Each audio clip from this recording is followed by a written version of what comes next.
You can feel attacked without defending your identity. Feeling attacked is a sensation. Defensiveness is a behavior. And those are not the same thing. Most people collapse them into one.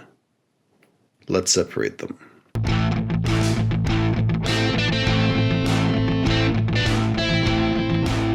Hello and welcome to Thrive Within. I am your host, Marc, a life coach, educator, and someone who's passionate about helping you live more fully, honestly, and aligned with who you really are. This podcast is your space for real talk and focused coaching on things like confidence, purpose, boundaries, self-doubt, and personal growth.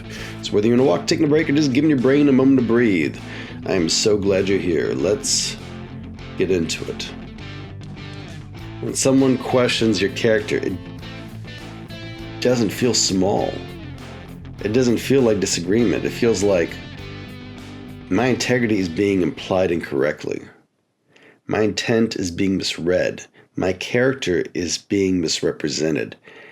That hits identity. And when identity feels threatened, your nervous system moves fast.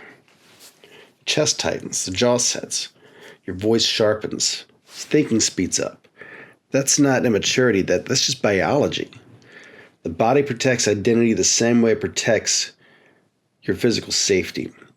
But here's the key distinction. Feeling attacked is automatic. Defensiveness is optional. That gap is where maturity lives.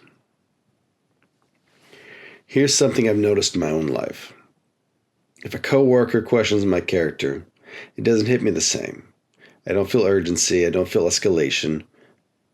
I trust time. I trust consistency. My actions will prove themselves over time. But when it's my wife, when it's my kids, it's a different story. Because their opinion carries more weight. Connection carries weight. And when connection feels threatened, urgency rises. Not because of ego, but because of attachment. You care. And when you care, the stakes feel higher. That's human. But here's the paradox. The faster you defend your identity under escalation, the more strained the connection can become. The very thing that you're trying to protect can get tighter.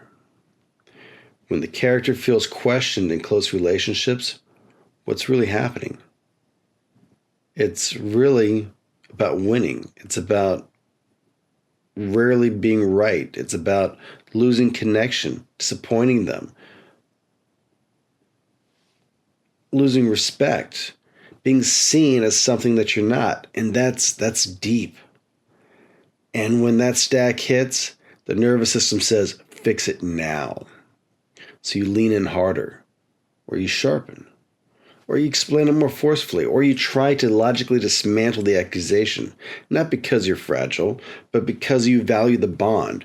But value without regulation becomes intensity, and intensity under escalation feels like defense. There's a difference between strength and defensiveness. Defensiveness is reactive. Strength is regulated. Defensiveness raises volume. Strength lowers it. Defensiveness stacks sentences. Strength speaks once and pauses. Defensiveness feels urgent. Strength feels steady. When you feel attacked, your body wants to armor up. Shoulders tighten, your voice sharpens, your posture stiffens. That's protective instinct. But protection doesn't require aggression. Protection can look like steadiness, and steadiness communicates confidence more powerful than force ever will. When someone escalates, most people mirror. Escalation invites escalation. That's how arguments grow. But matching intensity feels powerful in the moment. It feels like control. It feels like defense. The problem? It narrows influence. Once both the nervous systems are elevated, clarity stops. Listening drops. Receptivity drops. Now you're not solving anything. You're just protecting ego structures. And that's expensive, especially in close relationships. So, here's a leadership move. You can feel attacked and still choose not to defend your identity immediately. That doesn't mean silence. It doesn't mean being passive. It means separating sensation from behavior. You feel the spike. You notice the tightening. You slow your breath, longer exhale. You lower your tone just slightly. You reduce your word count. You say, "That's not my intent." And you pause. Not because you don't care, but because you're letting urgency speak first. That's strength. Here's something important. If your character is solid, it doesn't need panic. It can withstand misinterpretation for a moment. It can handle being misunderstood temporarily. It can allow space to clarify. When you rush to defend your identity, you're signaling fragility. When you stay steady, you're signaling confidence. And people feel the difference, especially the ones closest to you. If you constantly stay regulated when the escalation happens, something shifts. Tone shifts. Tension diffuses faster, and respect grows. Connections deepen because safety increases. When someone realizes they can question something and you won't explode, that's when trust increases. That's quiet authority. That's mature masculinity. And that's a centered identity. Your old pattern, you feel attacked. You defend immediately. You escalate the tone. You chase resolution. You protect identity fast. But here's the new pattern. You feel attacked, you notice it.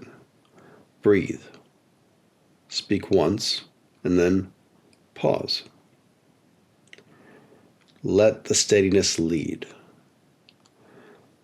You don't suppress emotion, you contain it.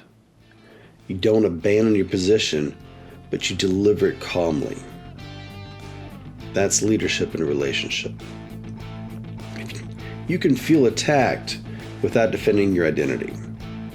Feeling attacked is a sensation, but being defensive is a choice. Now, when your connection feels threatened, your body will react, but maturity is deciding what speaks next.